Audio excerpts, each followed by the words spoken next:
এবার একটু নজর দিতে যাই শাহবাগ এলাকায়। সহকর্মী মিজানুর রহমান টেলিফোনে যুক্ত হচ্ছেন আমাদের সঙ্গে। মিজান, শাহবাগ এলাকায় যানবাহন চলাচল কেমন দেখছেন? পাশাপাশি একটু জানতে চাই ঢাকা বিশ্ববিদ্যালয়ের আজকের পরিস্থিতি সম্পর্কেও।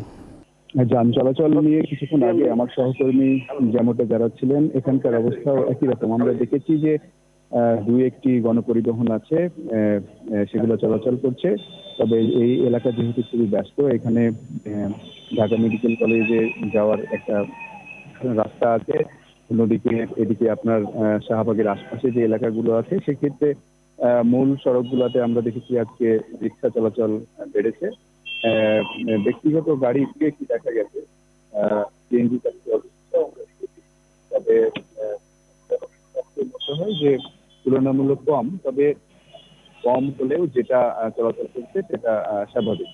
আর ঢাকা বিশ্ববিদ্যালয় এলাকা কিছুক্ষণ আগে সবগুলো এই চারদিক ঘুরেছি, দেখেছি সিএসসি, শাহবাগ, প্রবেশদ্বার, উপাচার্যের কার্যালয় সবগুলো খুবই নিশ্চুপ এখন অবস্থা। আপনি জানেন যে গতকালকে সন্ধ্যা 6টা পর্যন্ত সময় ছিল বিশ্ববিদ্যালয়ের শিক্ষার্থীদের হল ছাড়ার। সেদিক থেকে আমরা দেখেছি আজকে ঢাকা বিশ্ববিদ্যালয়ে কোনো শিক্ষার্থী নেই।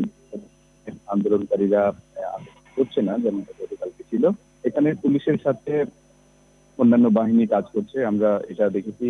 র্যাবের টহল আছে এবং বিশ্ববিদ্যালয়ে ঢোকার যে রমনা থানার পাশে যে একটি চেকপোস্ট করেছে পুলিশের পক্ষ থেকে, এখানে বিভিন্নভাবে তল্লাশি করা হচ্ছে, খোঁজ খবর নেওয়া হচ্ছে সাধারণ মানুষের, যাতে করে বহিরাগতরা ঢাকা বিশ্ববিদ্যালয় ক্যাম্পাসে প্রবেশ করতে না পারে।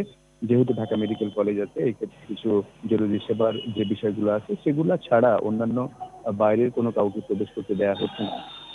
কিছুক্ষণ আগেও আমরা উপাচার্যের কার্যালয়ের সামনে দেখেছি যে উপাচার্যের কার্যালয়ের সামনে গতকাল যে একটা অবস্থা ছিল সেটা এখন নেই।